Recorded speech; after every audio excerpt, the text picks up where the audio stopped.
the birds, bees, plants, and trees. As my strength returned and my breathing slowed to a normal rhythm, the frantic pounding in my chest easing into a steady cadence, I rolled over onto my stomach, the soft, loamy earth cool against my skin. Gently, I raised myself up onto my knees, sitting back on my heels, the mossy ground yielding like a forgiving cushion, its verdant scent grounding me in the moment. I could smell the comforting aroma of wildflowers, their sweet, delicate fragrance lingering on a soft, warm breeze that blew gently across my face and through my hair, tugging at the damp strands with a tender caress. I took a long, deep breath, filling my lungs with life-giving fresh air, its crisp purity washing away the lingering grit of the coal mine, each inhale a renewal of hope and vitality. Honeybees floated from flower to flower, their plump, velvety bodies drifting lazily, gently humming as they collected their pollen, a soothing, melodic drone that wove through the air like a lullaby. They were much larger and rounder than the average bees I had seen, their golden stripes glinting in the sunlight, yet I didn't feel threatened by them. Their slow, gentle movement and soft humming created a peaceful feeling within me, a tranquil warmth that settled into my bones, easing the tension of the mine's terrors. The trees that lined the riverbank stretched far up towards the sky, their towering trunks sturdy and ancient, their lush green leaves filling their branches in a vibrant canopy, soaking up the warm rays of sunlight that filtered through in golden slivers. The light dappled the soft, moss-covered ground, casting intricate patterns that danced with the breeze. An array of beautifully colored birds nestled in the branches above, their iridescent feathers flashing like jewels, crimson, sapphire, and amber, singing their songs of joy, their melodious trills weaving a symphony that echoed through the serene landscape. Where the river had eroded the earth away at the base, their roots lay bare, stretching out like gnarled fingers of a hand desperately trying to hold on, their twisted forms a testament to their resilience against the relentless current. "Where are we?" I asked, my voice soft, almost reverent as I gazed at the idyllic scene, the contrast to the mine's desolation stirring a quiet awe within me. "We are at a decision point," Ogleflow replied, his voice calm and measured, carrying a weight of significance that resonated in the warm air, his cane resting lightly against the boulder, its polished surface catching the sunlight. "A decision point? What do you mean?" I asked, my brow furrowing. The term was unfamiliar, yet intriguing. My mind raced to grasp its implication. "What I mean, young fun, is, do we go into the forest, or do we follow the river?" Ogleflow's eyes met mine, their depth inviting me to look beyond the surface, to embrace the power of choice in this tranquil, yet pivotal moment. "Yeah, but where are we going?" I asked, my voice tinged with impatience, the need for a destination anchoring my 10-year-old perspective.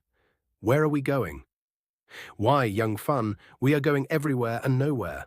Ogleflow's words were a playful riddle, his grin widening as he leaned forward, the breeze ruffling his vibrant attire, untouched by the journey's trials. "I don't understand. We must be going somewhere," I replied, frustration creeping into my tone, the concept of a journey without a fixed end eluding me, like trying to grasp a wisp of smoke. "Must we, young fun? Put a pin in a map and head towards it. The destination is meaningless, the joy is in the journey. What does it matter which way we go? The journey will continue. The important thing here is choice. Choice is freedom. Never give it up. Never fail to use it." His voice was a gentle challenge, each word a brushstroke, painting a philosophy that shimmered in the sunlight, urging me to embrace the freedom of deciding my path, his gaze steady and encouraging, a beacon in the verdant serenity. I knew what Ogleflow meant, the realization settling into my soul like a quiet truth. I had to choose either to follow the river or walk into the forest. The river looked safe, its open expanse sparkling under the sunlight, its gentle current murmuring softly. The world around it bathed in the sun's full glory, clear and unshaded. On the other hand, the forest was full of shadows and mystery, its dense canopy cloaking secrets within its emerald depths. The sights, vivid blooms and flitting insects, the sounds of rustling leaves and birdsong, and the beautiful aromas of wildflowers and rich earth were so inviting, a siren's call to adventure. I wanted to choose the forest, my heart yearning for its enchanting embrace, but I was afraid of what might be lurking there. The unknown hiding in its shadowed recesses stirred a flicker of doubt. I asked Ogleflow, my voice barely above a whisper, "Can I die here?" The question trembled with the weight of my fear, the mind's dangers still fresh in my mind. Death is life, and life is death. If you fear death, you fear life. One cannot be without the other. You can hide here under a rock, fearing life and death, but where is the joy in that? He said in a solemn tone, his words heavy with wisdom, his eyes softening with a compassion that grounded me. The breeze carried his voice like a sacred chant through the warm air. I looked into the forest. Its shadowed paths whispered promises of discovery. Then along the river, its open clarity a safe but predictable choice. Then back to the forest. Its allure tugged at my courage. I looked up at Ogleflow. His serene presence was a steady guidepost. "The forest," I said, my voice firm despite the flutter of apprehension in my chest. The decision a leap of faith into the unknown. He looked down at me and smiled like a proud father. Pleased with his son's decision, his eyes crinkling with warmth and approval, the sunlight catching the mischief in his gaze. "The forest it is then," he said, a beaming smile spreading across his face, his voice brimming with enthusiasm, as if the choice had unlocked a new chapter in our shared adventure. There was a narrow pathway leading into the forest, created by many footsteps over a long period of time. Its worn earth packed smooth, winding invitingly into the verdant shadows. Ogleflow gestured for me to lead the way, his cane sweeping forward with a flourish, as it was my choice, I guess, his deference a quiet acknowledgement of my agency. With all the excitement, I hadn't noticed that I had lost my shoes and was barefoot, the realization dawning as my toes sank into the earth. Luckily, the moss-covered forest floor was soft underfoot, easy to walk on like a thick pile carpet, its velvety texture cushioned each step. The cool, damp moss, a soothing contrast to the mind's harsh grit. We followed the path deeper into the forest. Neither of us spoke, the silence a sacred space as we absorbed the sights, sounds, and smells. I had never seen such beautiful flowers, full of color, their petals vibrant in hues of crimson, violet, and gold, perfectly formed as if crafted by an artist's hand. They smelled like heaven, their sweet, heady fragrance enveloped me, and they felt like silk under my fingertips. Their delicate surfaces were a tactile delight. It was warm and comforting. The forest's embrace was a living symphony where everything worked in perfect harmony. The insects hummed their gentle rhythms, the birds weaving their joyous melodies, and the trees stood as silent sentinels, their leaves rustling softly, all thriving with just the right amount of sunlight and moisture, a delicate balance that pulsed with life. "Is this heaven?" I asked, my voice soft with wonder. The forest's vibrant beauty wrapped around me like a warm embrace, its harmonious sights and sounds stirring a sense of awe in my young heart. "Why would you think this is heaven, young fun?" Ogleflow's tone was gentle yet probing, his eyes glinting with curiosity as he leaned on his cane, its polished surface catching the dappled sunlight filtering through the lush canopy. "Because it's all so perfect," I said, gesturing to the vivid flowers and melodious birds, their colors and songs blending into a serene tapestry that felt like a dream made real, the mossy path soft and inviting under my bare feet. "Ah, we have ourselves a conundrum. What is perfection?" Ogleflow replied, his voice laced with a playful challenge, a riddle woven into his words as he tilted his head. The breeze rustled through his vibrant attire, untouched by the forest's earthy scents. I was confused, my brow furrowing, as I tried to grasp his meaning. "Isn't this perfection?" I said, my tone tinged with uncertainty. The forest's flawless harmony seemed to embody the very ideal he questioned. "No, young fun, this is harmony, like an orchestra of sights and sounds playing a beautiful symphony. But it's far from perfection," Ogleflow explained, his words flowing like the river we'd left behind, steady and deliberate, each one inviting me to look deeper into the scene before us. "What is perfection, then?" I asked, my curiosity piqued, though a flicker of frustration stirred within me, the concept slipping through my fingers like the soft moss underfoot. "Perfection is a fool's journey. It doesn't exist. Imagine you had a vase, and in that vase you arranged some flowers. You might think them perfectly arranged. Twist the vase just a little, and the perfection is gone. No two people have the same point of view. No two people can agree on perfection. Ogleflow's voice grew earnest, his cane sweeping gently through the air as if to illustrate the shifting nature of perspective. Take a look around you, young fun. It's an ever-changing picture. If this was perfection, it wouldn't change, because that would mean it's imperfect. Life is about creating balance out of imperfection. Without it, there is no life. You could say it's perfectly imperfect. Do you understand, young fun? His eyes locked onto mine, their depth urging me to see the truth hidden in his words. The forest's gentle hum a backdrop to his philosophy. No, not at all. You speak in riddles, I said, my voice sharp with exasperation, the complexity of his explanation tangling in my 10-year-old mind like vines, leaving me grasping for clarity amidst the forest's serene beauty. Ogleflow laughed out loud, a rich rolling chuckle that echoed through the trees, its warmth clashed with my irritation. It annoyed me quite a bit. I didn't like to be laughed at, the sting of feeling mocked pricked at my ego, my cheeks flushed with a mix of embarrassment and defiance. This was another one of Ogleflow's opposites are both true answers, his cryptic wisdom a puzzle I couldn't solve. I was starting to think it was a waste of time asking anything, each question leading to more confusion, like chasing shadows through the forest's dappled light. Quiet, Ogleflow said suddenly. His tone was sharp and urgent as he dragged me off the path and behind a tree, its rough bark scraped against my arm. Someone's coming, he whispered, his voice low and tense, his eyes narrowing as he peered through the foliage. His usual calm replaced by a wary alertness that sent a chill racing down my spine. At first, I couldn't see or hear anyone.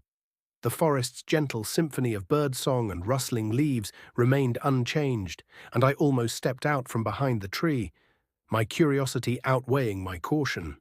Then the bees that had been so happy bouncing from flower to flower, their plump bodies humming contentedly as they collected their pollen, suddenly dispersed into the forest, their soft drone vanishing like a held breath released. The sunlight dimmed, as if a cloud had swallowed the sun, casting the path in a muted greyish haze, and the atmosphere grew frosty. The warm breeze turned sharp and biting, prickling my bare skin with an unnatural chill. Leaves fell from the trees, their vibrant green fading to brittle brown as they drifted to the mossy ground, and the flowers withered and died, their silken petals curling inward, their heavenly fragrance replaced by a faint, acrid scent of decay. A hooded figure emerged from around the bend further ahead on the path, its silhouette shrouded in a tattered cloak that seemed to absorb the remaining light. Its slow, deliberate steps stirring a ripple of dread that tightened in my throat. The forest's harmony shattered by its ominous presence. He looked like an old hermit as he moved slowly through the forest, his tattered cloak dragging over the mossy ground, its frayed edges snagging on roots and leaving a trail of disturbed earth in his wake. The cloak, dark and threadbare, seemed to absorb the forest's fading light, casting an unnatural pallor around him. His gnarled, bony hand protruded from under the cloak, its skeletal fingers tightly clutching a bent and twisted walking stick, its knotted wood scraping against the ground with a faint, ominous rasp. His face was pale, thin, and wrinkled with years of solitude, the deep furrows etched into his skin like a map of sorrow, holding a look of intense anger that burned with a quiet, seething fury.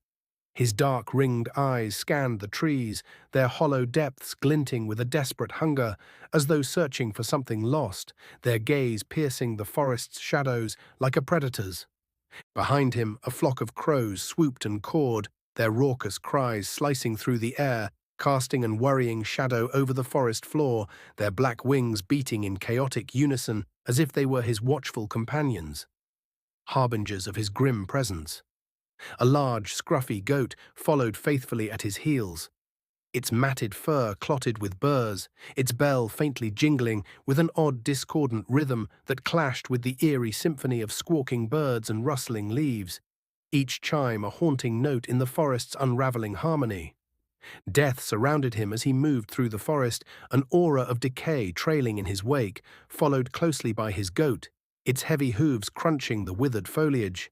The crows squawked endlessly, their shrill voices a relentless dirge as they glided from tree to tree, their shadows merging into a dark veil that smothered the forest floor. As he passed, the colourful foliage withered and died. Vibrant petals curled into brittle husks, their sweet fragrance replaced by a faint, acrid stench of rot. A cold, chilling mist rose from the ground, its icy tendrils curling upward, freezing everything it touched. The once warm air turned sharp and biting, stinging my bare skin and clouding my breath in frosty wisps. To get a better look, I stepped out from behind the tree I had been crouching behind, its rough bark still warm from my touch, my curiosity overriding the dread knotting in my stomach. "Who is that?" I asked Ogleflow, my voice a trembling whisper, barely audible over the crow's cacophony, my eyes fixed on the hermit's spectral figure. As I did so, an eerie silence fell on the forest, abrupt and suffocating, as if the world itself had held its breath. A chill ran down my spine from head to tail, a primal shiver that prickled my skin and tightened my chest. Ogleflow was nowhere to be seen, his vibrant presence vanished like a wisp of smoke.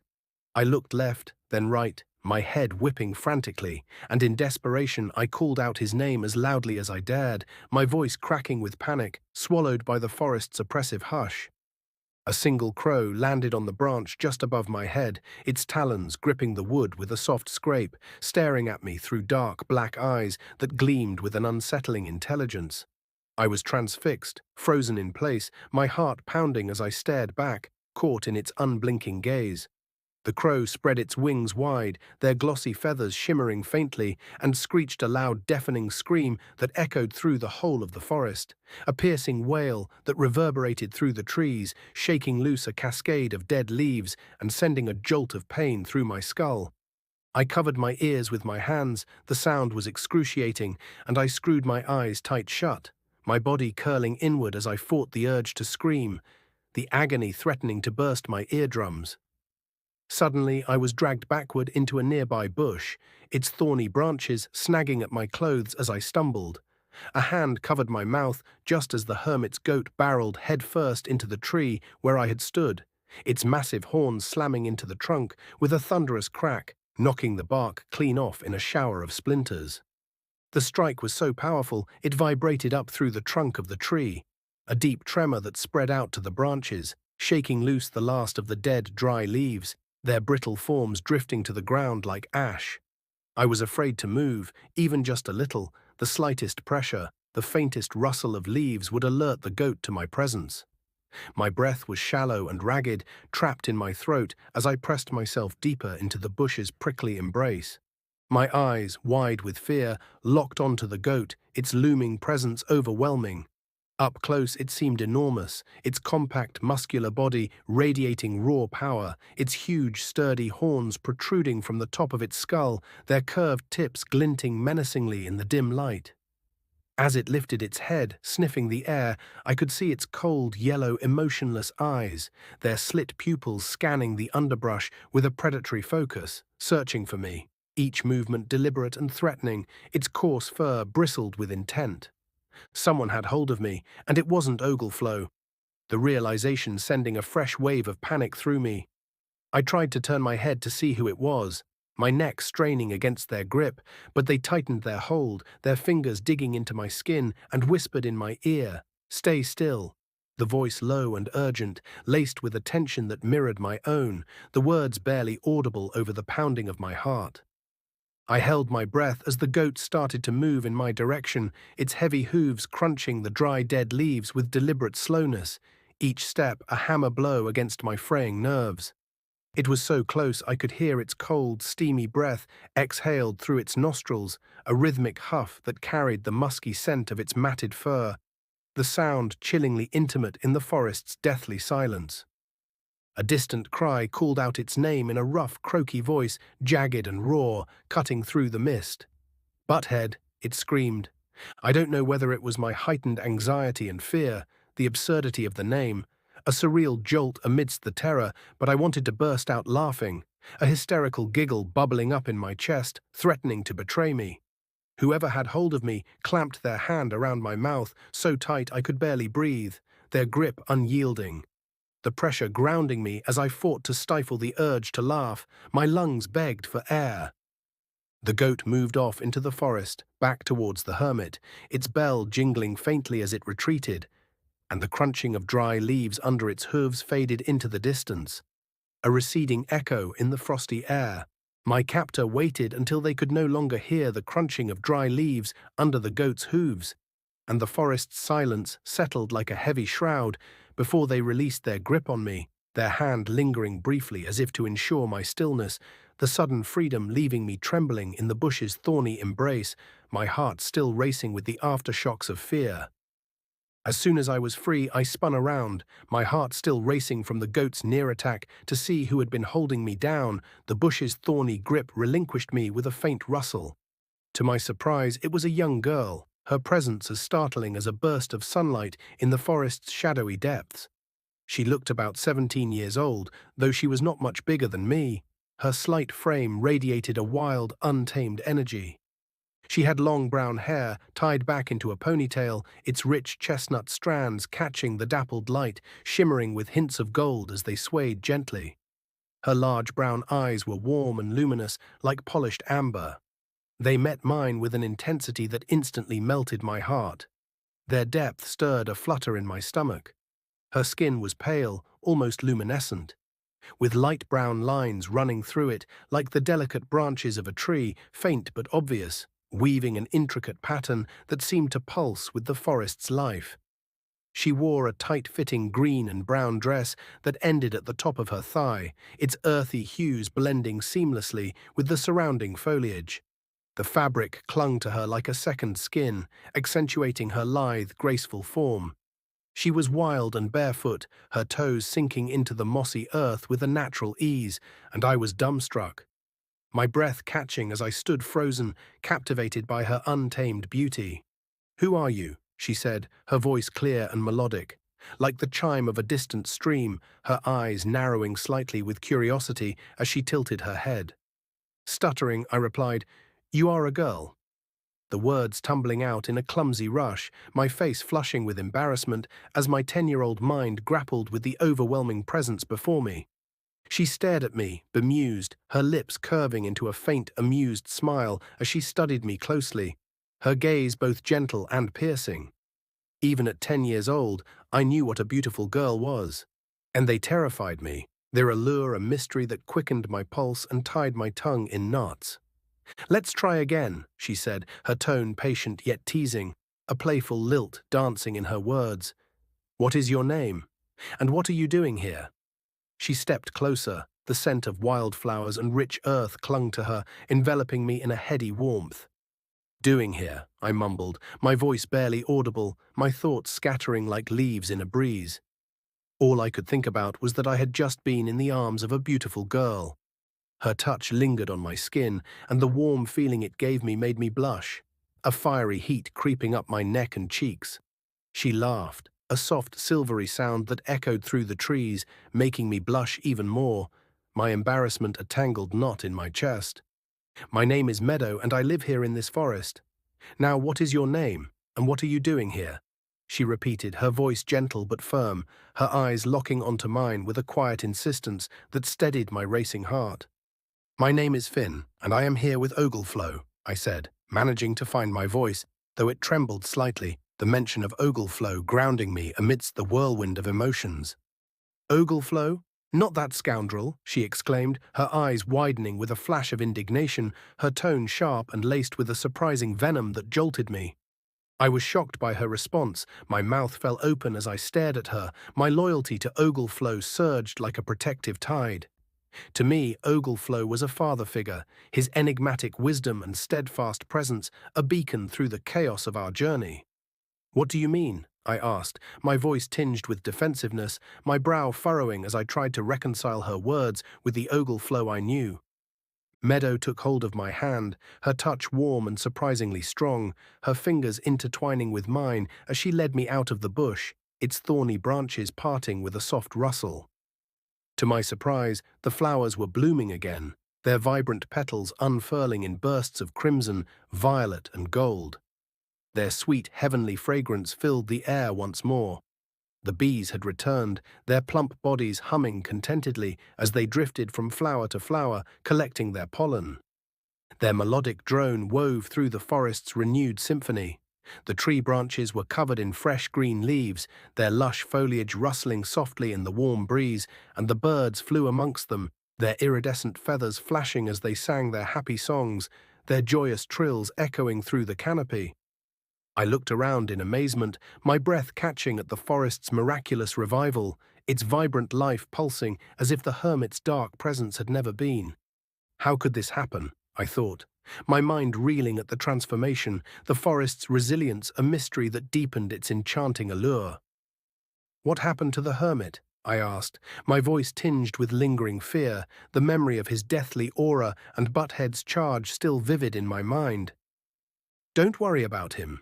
He is an old, bitter man. He lives at the end of the forest and comes down to the river every day to collect water, Meadow said, her tone dismissive yet reassuring, her hand giving mine a gentle squeeze as she guided me along the mossy path. What about Butthead the goat? He is very dangerous, I said, my eyes darting nervously to the shadows, the goat's cold, yellow eyes and thunderous charge haunting my thoughts. Indeed, he is dangerous, Meadow replied, her voice calm but acknowledging, a faint smile playing on her lips. Very fast, too. Just don't let him see you. Her words carried a practical wisdom, as if the forest's dangers were simply part of its rhythm, to be navigated with care. I looked around for Ogleflow, my heart sinking as I scanned the pulsating foliage and found no trace of his vibrant attire or steady presence, his absence a hollow ache in my heart. I cursed him under my breath for leaving me to be crushed by Butthead, a flicker of betrayal mingling with my worry. The forest's beauty was unable to fully dispel my unease. Come with me, Finn. I will take care of you. You don't need Ogleflow, Meadow said, her voice warm and inviting, her large brown eyes holding mine with a promise of safety that soothed my fraying nerves. She took my hand, her touch a steady anchor, and led me deeper into the forest, the path twisting through towering trees and blooming wildflowers, their silken petals brushing against my legs.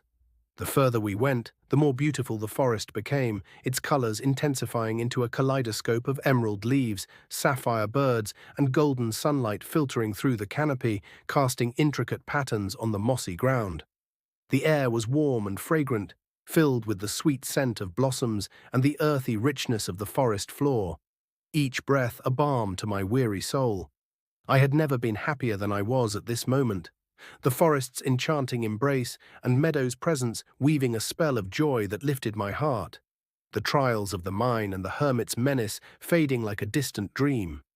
I had been distracted by the beauty of the forest, marveling at how much there was to see, each vibrant flower and flitting bird a new wonder that captivated my senses. Time didn't seem to exist here, its passage dissolved into the forest's timeless embrace. So I'm not sure how long we had been walking when we emerged from the trees, their emerald canopy parting to reveal a patch of open ground, a verdant clearing bathed in golden sunlight that shimmered with an almost otherworldly glow. We stopped at the edge, the soft moss under my bare feet yielding like a plush carpet, its earthy scent mingled with the sweet fragrance of wildflowers carried on a gentle breeze. Meadow walked a few paces ahead, her lithe form moving with a dancer's grace, and raised her arms in the air. Her green and brown dress caught the light as she twirled around, her ponytail swaying like a silken banner. "This is my home," she said, her voice a melodic declaration, brimming with pride and joy. Her eyes sparkled as she spun, the clearing seeming to pulse with her vibrant energy. At the far end of this open field stood a large, grand old oak tree, tall and proud, its gnarled trunk a monument to centuries of resilience, its sprawling branches stretching toward the sky like an ancient guardian. Carved into the trunk was a light-colored wooden door, its smooth surface intricately etched with delicate vines, glowing faintly in the sunlight, and 6 or 7 square windows, their frames adorned with tiny blooming flowers that seemed to hum with life. It reminded me of a storybook home, something out of a fairy tale. its whimsical charm stirring a childlike wonder in my heart. The branches were full of nesting birds, their iridescent feathers flashing in hues of crimson and sapphire, their joyous songs weaving a vibrant tapestry of sound, and way up high in the center, the bees were humming, their melodic drone a soothing pulse as they crafted their golden honey that glinting in the sunlight. Animals roamed freely over the lush green grass, their movements unhurried and serene, as if in harmony with the clearing's gentle rhythm. Horses of all sizes and colors, dappled grays, sleek chestnuts, and snowy whites, grazed peacefully, their manes rippling in the breeze. Sheep and small goats wandered among them, their soft bleats mingling with the hum of bees. Though I looked at the goats with some suspicion, my heart quickening at the memory of Butthead's thunderous charge. Wildflowers of all varieties and varying colors, vivid scarlets, deep violets, and sunny yellows dotted the field in clusters of their own kind, their silken petals swaying gently. Butterflies and dragonflies floated amongst the flowers along with the bees, their delicate wings shimmering like stained glass, creating the most spectacular sight and sound, like an orchestra of colors, their graceful dance a symphony that filled the air with life. The atmosphere was intoxicating, it felt like breathing happiness itself. Each inhale infused with the sweet floral scent of the clearing lifted my spirit until I found it impossible not to smile, a wide, irrepressible grin spreading across my face, my heart buoyant with unfiltered joy. "Come on, Finn, let me show you my home," Meadow said, her voice warm and inviting, her large brown eyes sparkled with excitement as she extended her hand. She grabbed my hand once more, her touch a familiar warmth that steadied me, and we ran through the tall grass that encircled the open field, its feathery blades brushing against my legs, their fresh green scent enveloping me. We darted straight through the middle of the animals, their gentle eyes watching us with calm curiosity as they moved aside, parting like a living sea to allow us room to pass through, their soft movements a testament to the clearing's tranquil harmony. "Come on, Finn, keep up," Meadow said, her laughter bubbling up as I struggled to keep pace with her, my bare feet pounding the earth, my breath coming in exhilarated gasps. We burst through the light-colored wooden door, its hinges creaking softly, and collapsed onto the floor, laughing and exhausted, our breathless giggles echoing in the warm, inviting space, the joy of the moment binding us together. The inside of her home was warm and cozy. It felt like a home should feel, safe, secure, and welcoming, its embrace a soothing balm after the trials of the mine and the hermit's menace. The walls were the tree's living wood, carefully smoothed and polished by hand. Their golden-brown surfaces gleamed softly, with natural grooves that seemed to pulse faintly with life, as if the tree's heartbeat thrummed beneath my fingertips. Soft moss carpeted the floor, its lush green texture plush and inviting, cushioning my steps with a gentle spring. Its earthy scent grounded me in the moment. Shelves carved directly into the walls held books, their leather spines worn and inviting, trinkets that glinted with mysterious purpose, and jars of strange-smelling herbs.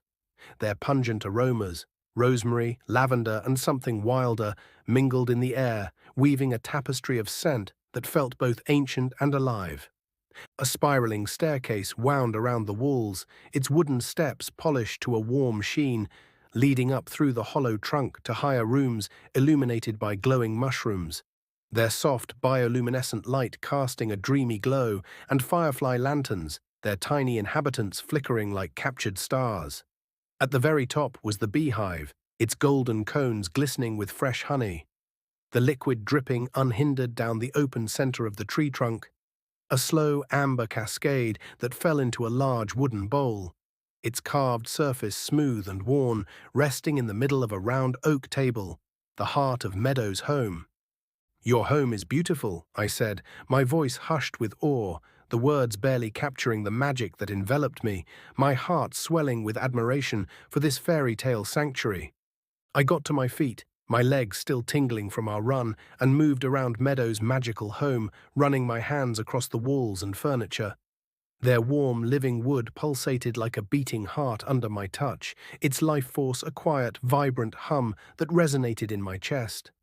I bent over to see inside the wooden bowl in the center of the table. Its honey-filled depths shimmered like liquid gold, reflecting the soft glow of the fireflies above. "Careful," Meadow said, her voice a gentle warning, her hand hovering near me as she stepped closer, her presence a reassuring anchor to my heart. I quickly drew back, just as another long drizzle of honey fell into the bowl with a soft, viscous plop, the sweet, rich scent rising to envelop me. Looking up, I could see the bees hard at work, their plump bodies moving with purposeful grace, their gentle hum echoing throughout the tree trunk, a soothing, melodic pulse that wove through the air, creating a soft, relaxing atmosphere that eased the last traces of tension from my shoulders, the home's warmth wrapped around me like a loving embrace. "Do you live alone here?" I asked, my voice soft with curiosity, the warm, pulsing walls of Meadow's tree home enveloping me in a sense of wonder, the faint hum of bees above a soothing backdrop. "Just me and the creatures of the forest," she replied, her melodic voice tinged with a quiet pride, her large brown eyes glinting with affection as she glanced toward the windows where sunlight streamed through, illuminating the vibrant life beyond. "Can I stay here too?" I asked, a hopeful lilt in my voice, the fairy tale beauty of the forest and Meadow's welcoming presence stirring a longing to belong in this enchanted haven. "Of course you can," Meadow said with delight, her smile radiant, lighting up the cozy room like a burst of sunlight, her warmth wrapping around me like a soft blanket.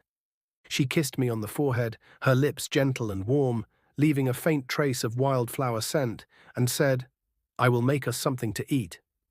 Her words were a promise of care, her movements graceful as she crossed the moss-carpeted floor. The soft glow of the firefly lanterns cast a delicate shadow across her form. I took a seat at the table, the smooth oak warm beneath my hands, and realized I hadn't thought about food or sleep until now, the realization dawning like a quiet surprise.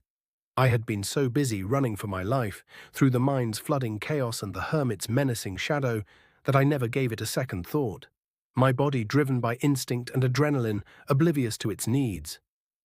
This is the world I dreamed of. This is the world Ogleflow promised me, I thought, the words echoing in my mind, the forest's harmony and Meadow's kindness aligning with the vision of paradise I'd held in my heart. Ogleflow, where is he? Has he gone, or is he here and I just can't see him? The thought jolted me, a pang of worry piercing the cozy warmth, his absence a lingering question.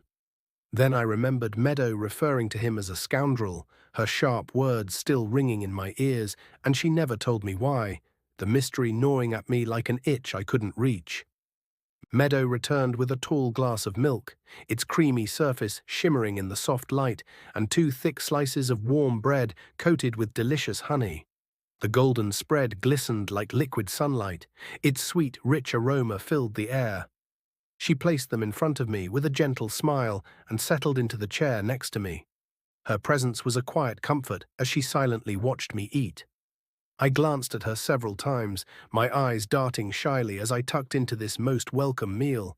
The bread's crusty warmth and the honey's sticky sweetness, a delight on my tongue.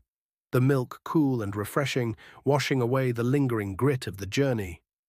She just smiled at me, her large brown eyes warm and unwavering, never saying a word the whole time I ate. Her silent companionship a soothing ointment to my weary soul.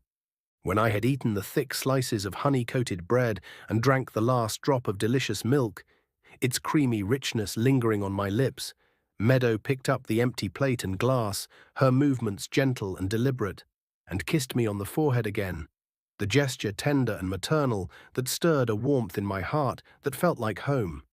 "Why did you call Ogleflow a scoundrel?" I asked, my voice tentative, the question burning with a need to understand, the word scoundrel that clashed with the fatherly image I'd held of Ogleflow. Meadow sat back down at the table, her expression shifting, a look on her face like she was in deep thought, her brow furrowing slightly as if wrestling with a heavy truth. She sat there for a while, twiddling her thumbs nervously around and around, the faint sound of her fingers brushing together a soft counterpoint to the bee's hum, like someone who has bad news and just doesn't know how to deliver it, her hesitation thickening the air with unspoken weight.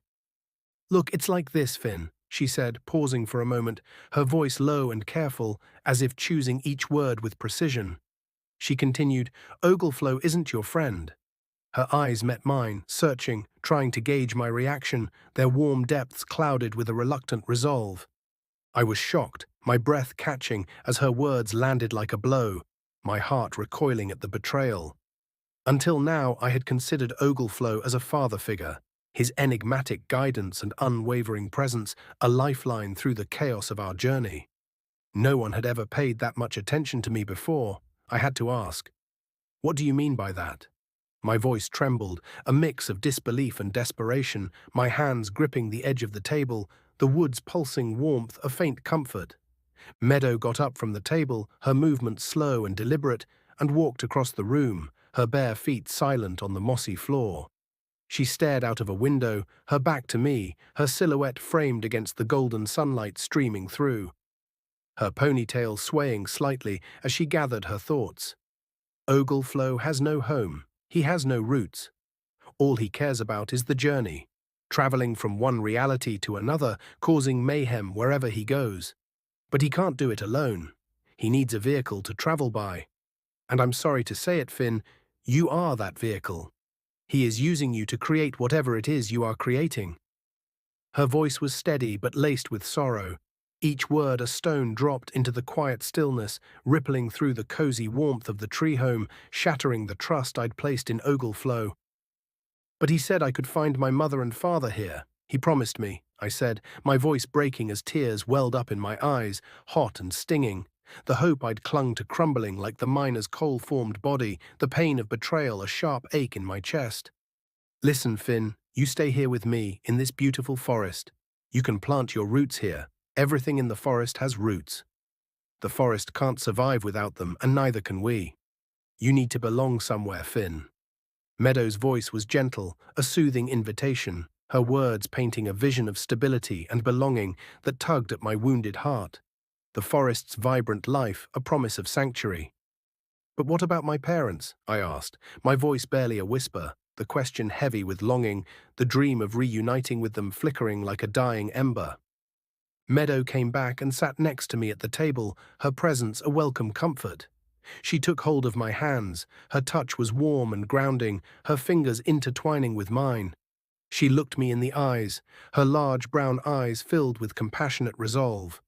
I'm sorry, Finn, but he lied to you, she said, her voice soft but unflinching, the truth landing with a quiet, devastating thud. I fell forward into her arms, a wave of grief and betrayal crashing over me. She held me tight as I sobbed uncontrollably, my tears soaking into her dress, the fabric soft and comforting against my cheek. Don't worry, Finn, I will take care of you, she said, her voice a tender promise, her embrace a haven that steadied my trembling frame, her warmth enveloping me like the forest's gentle breeze. I felt foolish and betrayed, the sting of my naivety a bitter pill, my 10-year-old heart aching with the realization that I'd been so easily taken in by Ogleflow's promises. How could I have been so naive? The question gnawed at me, but in Meadow's arms I felt safe and loved, her presence a soothing balm to my wounded spirit. She was soft and comfortable, her scent sweet like the flowers of the forest, a delicate blend of wildflowers and earth that lulled my senses. My eyes grew heavy, the weight of exhaustion and emotion pulling me under, and slowly I drifted off into a deep sleep. The gentle hum of the bees and the pulsing warmth of the tree home cradled me into a dreamless slumber. I woke up some time later, my senses stirring slowly, disoriented, as if emerging from a dream woven of forest magic. I had no idea where I was or how long I had been asleep. The timeless haze of the forest blurred the edges of reality. I was lying in a bed carved from oak, its smooth golden-brown surface intricately etched with swirling vines, pulsing faintly with the tree's living warmth. The mattress was made from rose petals. Their silken softness cradled my body, their delicate floral scent enveloping me in a soothing embrace, each breath tinged with the sweetness of blooming roses. I was shocked to find I was naked, a flush of embarrassment heating my cheeks as I quickly looked around the room, my heart racing. I was alone, the quiet hum of bees and the distant trill of birdsong The only sounds, their gentle melody filtering through the glowing air. At the end of the bed was a pile of new clothes, crafted from the plants and trees of the forest. Their earthy hues of moss green and bark brown shimmered faintly in the soft light. The fabric looked woven from fine vines and softened leaves, adorned with delicate stitches that mimicked the veins of a leaf. I didn't want to be seen naked. The vulnerability prickled my skin, so I got up and quickly got dressed, my movements hurried but careful. To my surprise, they fitted perfectly.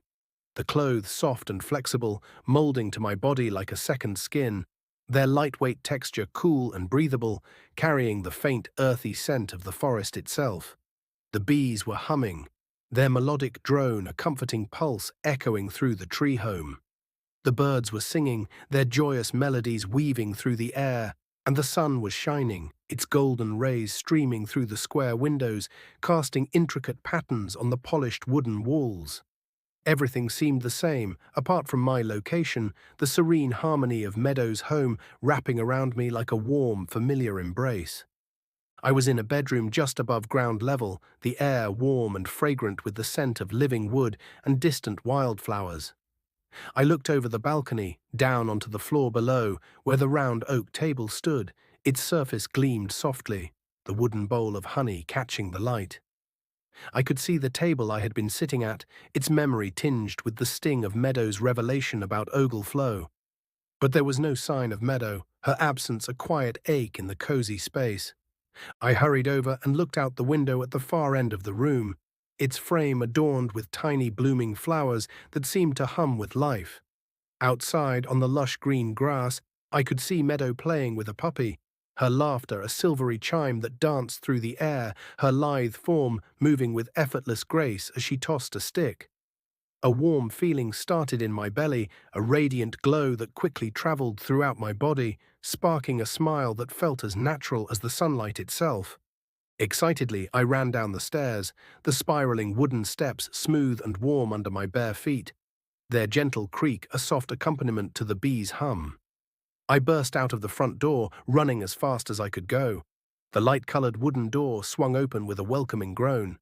As I reached Meadow and the puppy, the grass soft and cool beneath me, I fell to my knees and skidded to a halt.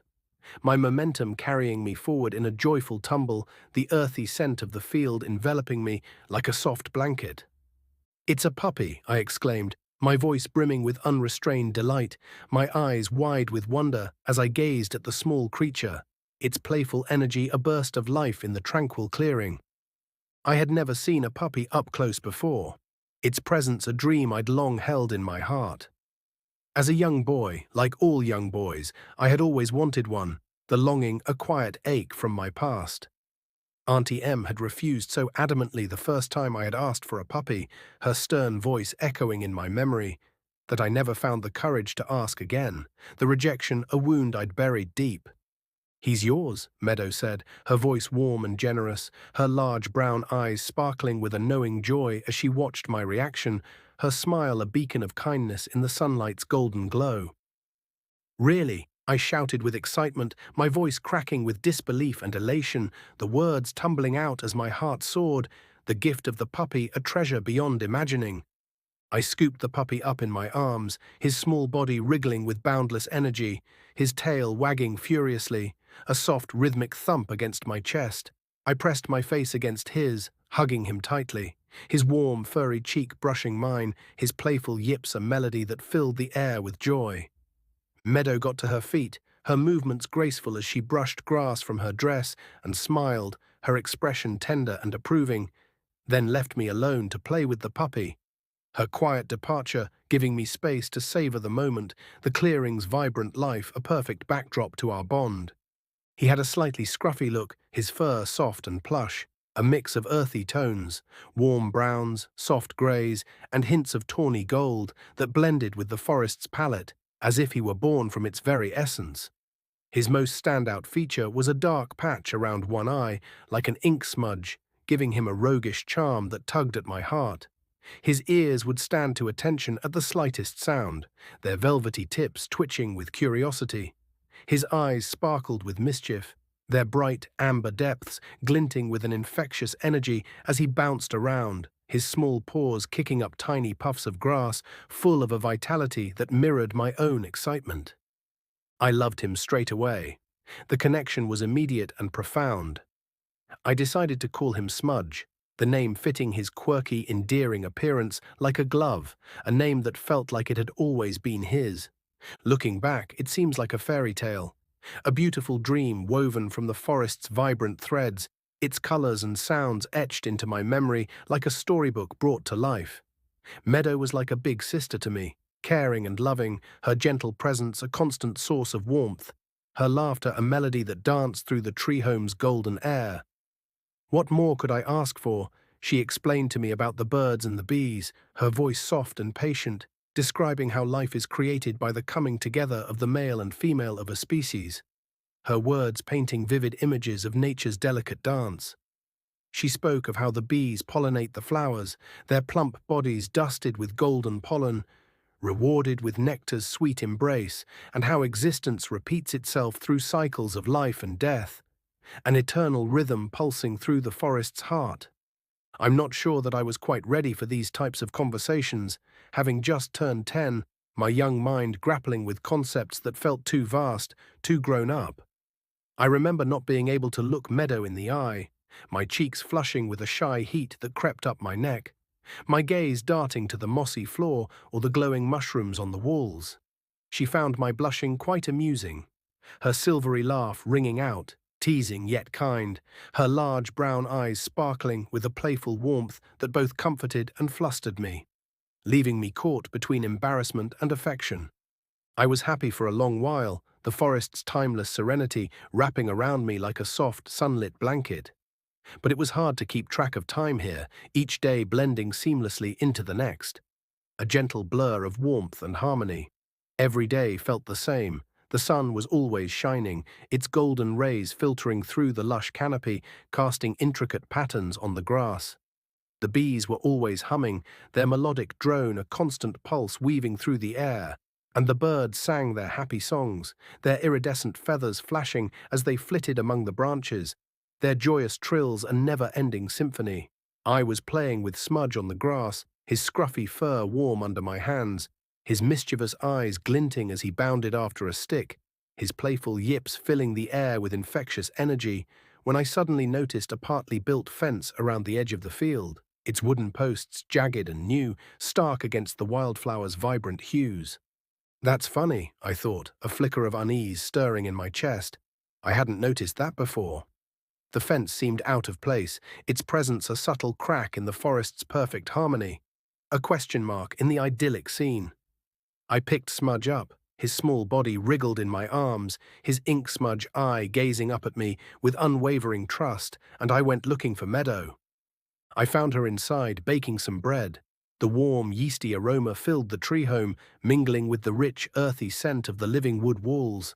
She was humming a tune, her voice a soft, lilting melody that complemented the humming of the bees, their gentle drone echoing through the hollow trunk, creating a serene, almost hypnotic atmosphere.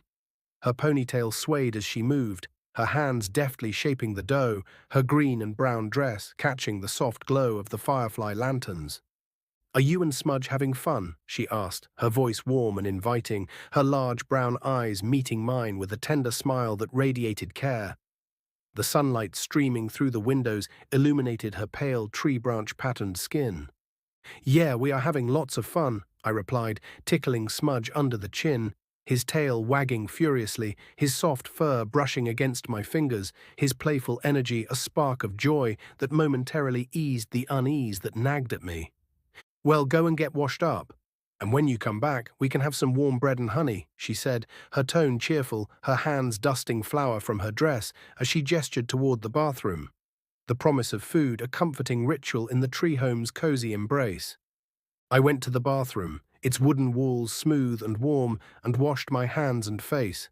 The cool water was refreshing against my skin. Its faint mineral scent grounded me. Smudge ran around my feet, his small paws pattering on the mossy floor, only stopping to tug at my shorts with playful nips, his mischievous eyes glinting with delight. As I dried my face with a soft white towel, its texture like woven clouds, I looked out of the window, its frame adorned with tiny blooming flowers. There, sitting on a log at the edge of the field where the tree line began, was Ogleflow, his vibrant attire a splash of colour against the forest's greens, his cane resting across his knees, his serene gaze fixed on the horizon. I don't know why, but just the sight of him made me start to question what was happening here. A sudden jolt of clarity piercing the forest's dreamlike haze. Every day was the same, sunlit, harmonious, unchanging, a perfect loop of warmth and beauty. We only ate bread and honey, the sweet, sticky richness a constant, never varying. And Meadow had this knack of distracting me whenever I had a question to ask. Her melodic voice weaving tales of the forest, the trees and the birds and the bees, but nothing else. Her stories were a gentle deflection that left my deeper curiosities unanswered. Then, to my horror, I suddenly realized my bag of tricks was missing. Its absence a gaping void I hadn't noticed until now, the realization chilling me like a gust of cold air. I wondered why I had not noticed, the oversight a nagging whisper of something amiss. I started to think something was wrong here, and I had a sudden deep feeling of dread. A heavy weight settling in my stomach, the forest's idyllic surface cracking to reveal a subtle, unsettling undercurrent. When I returned to the dining table, Meadow gave me a big hug, her arms enveloping me in a warm, comforting embrace, her sweet wildflower scent wrapping around me like a protective cocoon. She kissed me on the forehead, her lips soft and reassuring, and that warm, safe feeling I had when I was in her arms returned, soothing the dread that had begun to take root. Her presence a balm to my fraying nerves. "Eat your bread and honey and drink your milk," she said, her voice gentle and encouraging, as she placed a plate of warm, golden-crusted bread slathered with glistening honey and a tall glass of creamy milk before me, their rich, inviting aromas filling the air, mingling with the tree home's earthy warmth. The warm bread and honey smelled and tasted delicious, the bread's crusty texture yielding to a soft, fluffy center. The honey's sticky sweetness coating my tongue with a burst of floral richness, each bite a delight that melted my worries. I washed them down with a cool glass of milk, its smooth, refreshing creaminess sliding down my throat, completing the ritual of comfort.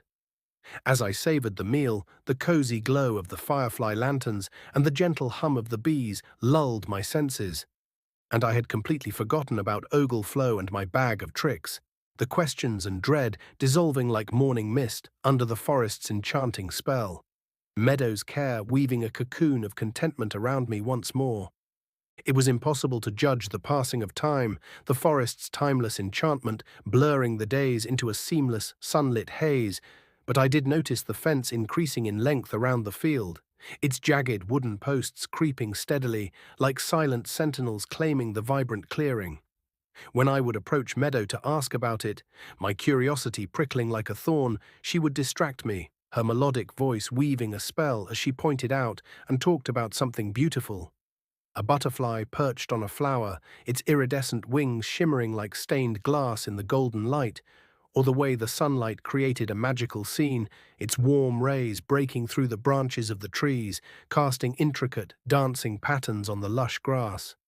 I felt real love when I was with her, a profound warmth that bloomed in my heart, something I hadn't experienced before, its tender embrace anchoring me to her side. I didn't want to do or say anything that would change that, the fear of losing her affection silencing my questions, her presence a soothing calm that quieted the unease stirring in my heart. Then I saw Ogleflow again, while walking with Smudge, his scruffy fur brushing against my legs as he bounded through the wildflowers, his ink-smudge eye glinting with playful mischief. The fence had almost completely encircled the field, its wooden barrier now a near-impenetrable wall, leaving just a 2-foot gap, a narrow sliver of freedom in the clearing's tightening grip. Ogleflow was frantically beckoning me forward, his vibrant attire a stark contrast to the forest's greens, his cane waving urgently as he called to me, his eyes wide with a desperate intensity that pierced the idyllic haze. Once again, the feeling of dread returned, a cold, heavy weight settling in my stomach, the forest's harmony suddenly feeling like a gilded cage. I turned away from Ogleflow, my heart pounding, and ran back to where I felt safe.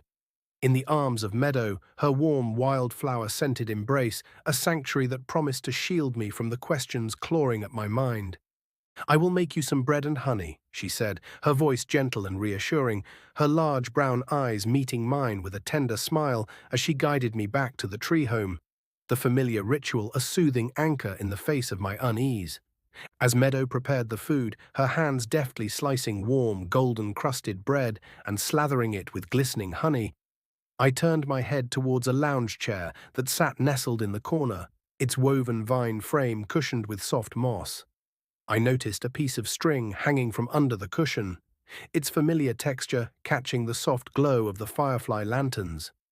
I recognized it as the drawstring from my bag of tricks, the sight jolting me like a spark, a flood of memories rushing back.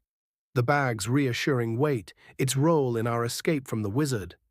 I got down from the table, my movements swift and silent, my bare feet sinking into the mossy floor, and moved over to the chair, my heart racing with a mix of hope and apprehension. I lifted the cushion, its soft texture yielding under my fingers, and there, to my joy, lay my bag of tricks, its worn fabric a beacon of familiarity in the forest's dreamlike haze. Quickly, I rolled it up and tied it across my back, the weight settling against my shoulders like an old friend, grounding me in a sudden surge of resolve. When Meadow saw me with my bag of tricks, her face paled, her eyes widening with panic, a stark contrast to her usual calm. The glass of milk and the plate of honey-coated bread she had been carrying slipped from her hands, hitting the floor with a loud crash, the milk splashing in a creamy arc, the bread tumbling into scattered crumbs. "Take it off," she cried, her voice shrill and desperate, echoing through the tree home, the bees' gentle hum faltering as if startled. "Take it off." Her hands reached out, trembling, her tree branch-patterned skin catching the light with an almost frantic shimmer. "Why should I? It's mine," I said, my voice firm despite the tremor in my chest, my hands gripping the bag's strings, its presence fueling a newfound defiance as I stepped back. My resolve hardening against her distress, Meadow lunged at me, her movements swift and uncharacteristically forceful, trying to rip the bag off my back, her fingers clawing at the fabric with a desperate urgency that shocked me. I broke free, twisting out of her grasp, my heart pounding as I headed towards the door, the light-colored wooden frame glowing faintly in the sunlight. I shouted for Smudge to follow me, his scruffy form darting to my side, his tail wagging as he yipped with excitement, and we both burst out onto the field, the tall grass brushing against my legs, its fresh scent mingling with the adrenaline coursing through me. Meadow hotly pursued, her screams tearing through the air, pleading with me not to leave, her voice raw with an anguish that tugged at my heart, but couldn't sway my decision. The animals that had always moved aside and allowed me past, horses with flowing manes, sheep with soft wool, and small goats, were now blocking my way, their gentle eyes turned resolute, their bodies forming a living barrier that forced me to push past them. Their warm fur brushing against me as I shoved through, my breath coming in ragged gasps. I looked up and saw Ogleflow in the distance through the gap in the fence, now shrunk to about 12 inches, a perilously narrow escape. He was desperately calling my name, his voice cutting through the field's vibrant hum, urging me to run faster, his cane raised like a beacon guiding me forward. Smudge was running by my side, barking joyfully, his small paws kicking up tiny puffs of grass, his ink-smudge eye glinting with fearless energy. Meadow, about 20 paces behind, was still crying out for me not to leave, her voice a haunting echo that pierced the air, her footsteps pounding the earth in pursuit. But my mind was made up. I was going, driven by an instinct I couldn't name, a pull toward freedom that overrode the forest's enchanting hold. As I reached the tall grass at the edge of the field, it grabbed at me, its slender blades twisting around my legs like living tendrils, their grip tightening with each step, making every movement feel like trudging through deep, sticky mud, the effort draining my strength. When I reached the fence, its wooden posts looming like silent guards, I was tired and weak, gasping for air, my chest heaving as I fought to stay upright, the bag of tricks a steady weight against my back. I heard Smudge whimper and cry out, a sharp, pained sound that twisted my heart. The grass had a hold on him, its green tendrils coiling around his small body, pinning him to the ground, his scruffy fur matted with effort as he struggled. Before I could help him, my hands reaching out in desperation, Meadow had reached him, her movements swift as she scooped him up, cradling his wriggling form against her chest, her eyes glistening with tears as she looked at me, her outstretched hand trembling. Ogleflow reached through the gap in the fence, his hand strong and sure, pulling me back through with such force that my feet left the ground, the air rushing past in a dizzying blur. The last thing I saw was Meadow's outstretched hand, her fingers straining desperately to grab hold of me, her face etched with anguish as she begged me not to leave, her voice a heart-wrenching plea that echoed in my ears. The last piece of the fence fell into place with a soft, final thud, completing the barrier, sealing the field in its gilded cage, the forest's vibrant colors and Meadow's tearful gaze vanishing behind the wooden wall, leaving me breathless and trembling on the other side, the weight of my choice a heavy pain in my heart. I struggled to my feet, my legs trembling with exhaustion and grief, and pounded my fists against the fence, its rough wooden surface unyielding under my blows, shouting for Smudge, my voice raw and desperate, echoing through the vibrant field beyond. But there was no reply, only the distant hum of bees and the rustle of grass, a cruel silence that deepened my anguish. As my strength failed, my arms growing heavy, I could no longer pound my fists on the fence, the effort draining the last of my resolve. I fell to my knees, sobbing, the cool earth damp beneath me, my tears mingling with the forest's loamy scent. I felt I had failed Smudge, failed to protect him, to save him, the guilt twisting like a knife in my chest. My insides felt like twisted knots, a tangle of sorrow and betrayal as I cried out in pain, my voice breaking, asking why. Why did this happen to me? The question a plaintive wail that hung in the warm, fragrant air unanswered. I looked up at Ogleflow through tear-filled eyes, my vision blurred, the vibrant colors of his attire softened by my grief. I wanted to hate him, to blame him for the pain searing my heart, but I couldn't, his familiar presence a strange comfort amidst the turmoil. Ogleflow looked down at me and smiled, his eyes crinkling with a gentle warmth that pierced my sorrow, and I smiled back, a small tremulous curve of my lips, the gesture instinctive. In a strange way, I was happy to see him, his steady gaze steadied me, a lifeline in the storm of my emotions. My head was buzzing with thoughts, a chaotic swirl of questions and regrets. I was happy with Meadow, her love a warm haven that had felt like home. Why did I suddenly feel the need to leave? Where did the fence come from, its creeping presence a silent cage around Meadow's idyllic world? Why did it surround her home, its purpose a mystery that gnawed at me? Then I remembered something else, Meadow's words cutting through the haze, and I turned to Ogleflow, my voice steadier despite the ache in my heart. Meadow said that you are not my friend, that you are just using me, I said, the accusation heavy, my eyes searching his face for truth, my hands clutching the strings of my bag of tricks, its reassuring weight comforting me. Ogleflow leaned down, his movements deliberate, and placed his hand under my arm, his touch warm and firm, lifting me to my feet with an effortless strength. I brushed myself down, the forest's earthy scent clinging to my plant-woven clothes, then looked at him, expecting an answer to my question. My heart braced for his response, the sunlight filtering through the canopy, casting dappled shadows across his serene expression. Meadow is of the forest. She believes in planting roots, and she wanted to plant you, young Fun. She almost succeeded too, he said, his voice calm but tinged with a knowing edge, his eyes meeting mine with a clarity that cut through my confusion. The forest's gentle hum a soft backdrop to his words. What about you? What are you about? I asked, my tone insistent, a spark of curiosity flaring amidst my grief, needing to understand the enigmatic figure who had guided me through this strange world.